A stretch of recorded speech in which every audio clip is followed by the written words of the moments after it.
It's Donovan Everett from Cape Racing, and I'd just like to say it's an absolute pleasure to be involved with Intrabet and Cape Breeders in this golf day today here at Pearl Valley. It's fantastic for the industry to see all the relevant stakeholders coming down and having a good time and networking, and it's exactly what the industry needs right now in terms of moving forward and recreating some positivity to take us forward into the next year.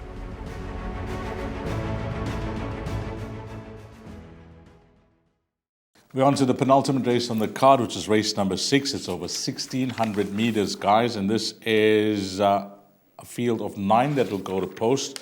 Let me give you the betting at the time of recording. Number 1 at 8-1, number 3 at 4-1. 4 is 7-1 shot, 11-2 number 5, 5-1 number 6. 4 Dancer Malord at 7-2, 9 Boogie Shoes at 9-2. Let's just give quick comments here, Devon, just possibly go through the field because there's no standout here. You can see how they're betting. 9-2 the field, or 4-1 the field. Number 1, Feely Groovy, run of the race from draw 1, prefers Greyville, but you think, if she has her own way, she could be staying on for quartets and trifectas? I think the massive plus here is Ashton Aries. Yes. He's riding with heaps of confidence. And yes. We just spoke yesterday when I worked yesterday in the studio. We liked the horse Morgan Le Fay just because of the way he's riding. I mean, he's rode 3 horses. He's never missed the frame. Yes. So he's riding well. Got to throw in. Got to throwing him on the form of the jockey. Nothing against the trainer, by the way, who is Glenn Cotson, and John does a sterling job here in KZN. Number 2, Sea Eagle, a roughie in the race. I think that'll be a huge surprise. Cabon Capi, Muscat and Vinegar. That last start, signs of this horse looking for further? Yeah, the 1,600 meter trip might just suit down to the ground, and she's taking the 1.5 kgs off at around about 4-1. You cannot leave this out of the equations, especially your pick 6. Ed Vijay, I think, could be running on for trifecta and quartet money, and she does have some fair form to recommend, having had back-to-back wins not too long ago. What you make of Gardenia, who hasn't won for over 648 days? Her last start, the signs and the writing was on the wall at a big price, at a huge price, at 66-1. She ran a close-up second. Not an easy horse to assess. A little bit unreliable, and I say that with all due respect, because sometimes she can put in a good run and you say, okay, I'm going to put her down in the black book and we're going to go next time. Yes. Doesn't end up in the money. And the last start was very, very good, but needs to repeat that, please. Needs to repeat that here at Hollywoodbets Scottsville. She's trading at around about a 5-1 at the moment, so, it's a bit of a hit and miss there. It's like standing on the fence. You don't know what's going to happen. But she's put in a good run, and we're going to go on that. So we're going to throw her in. And the form line of her last start has held up one. Escapologists went back-to-back, and her last start wasn't the worst. It's that DeMello and Dixon combination. When they team up, stand up and take notice. Yeah, have to throw in that. That combination is lethal, cannot leave out, especially with the eye-catching jockey booking of Keegan DeMello. We haven't seen Magical Java since the beginning of the season. That was in August. And I see, as a 7-year-old, she is debuting for Garrett van Zyl. I think I'm just going to watch and see how she runs. Yes. Coming after quite a lengthy layoff, and maybe follow her based on how she runs the next time out. Dancer Malord, they punted her like they knew the result, which they knew. She won like she was an absolute good thing and was heavily supported. Yes, and that form line's worked out extremely well. Dilla has come out to win yesterday with Bling Khumalo aboard. So we got to follow it. The form lines are there. The horse is in good form. The yard is in good form. Marco van Rensburg, he knows the horse well. He's won on her in the last start, winning by 5 lengths. Have to include.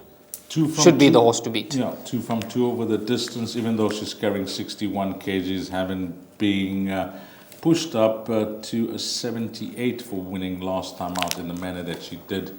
Dancer Malord will see if she can now notch up her 4th career win. And then Boogie Shoes, the well-related Boogie Shoes, who's related to the likes of Shoemaker Zapatellis.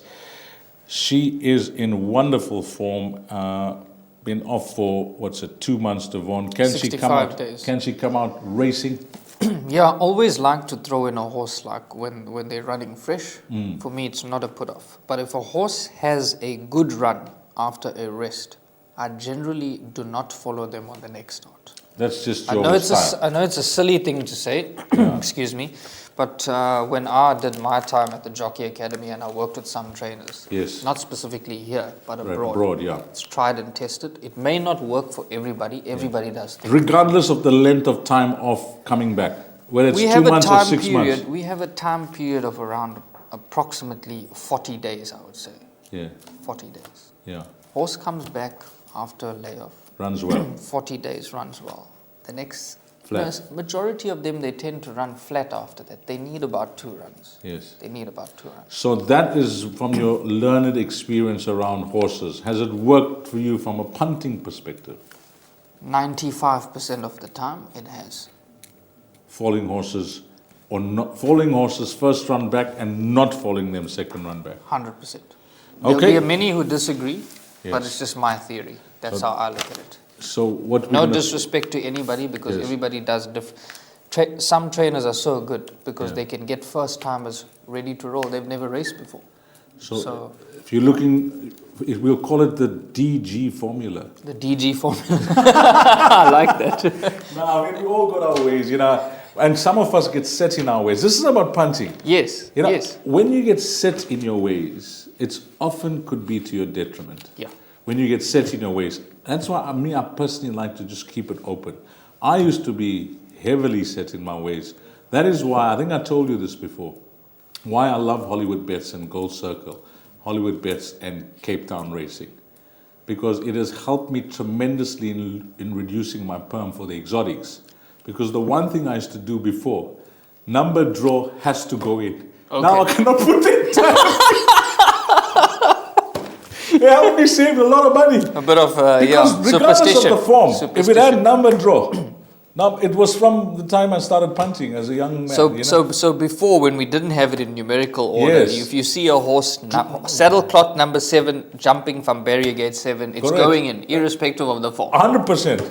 It was something that just stuck with me because we used to all punt together as young kids, and that's it. And and that's how I used to play. Yeah. That's exactly how I used to play.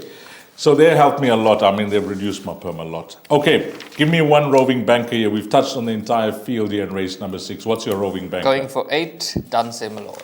Dancer Malord, the roving banker for Devon. My roving banker here is going to be, wow, what is going to be?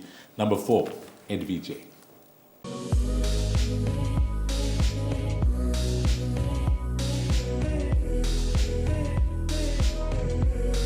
I bet with Interbet only. They're a fantastic site. I've never had any issues with them. They are very professional. There's never a problem. You deposit money, 2 seconds later it's in your account. You withdraw, which I do very occasionally, and I believe it's also 2 seconds it's in your account.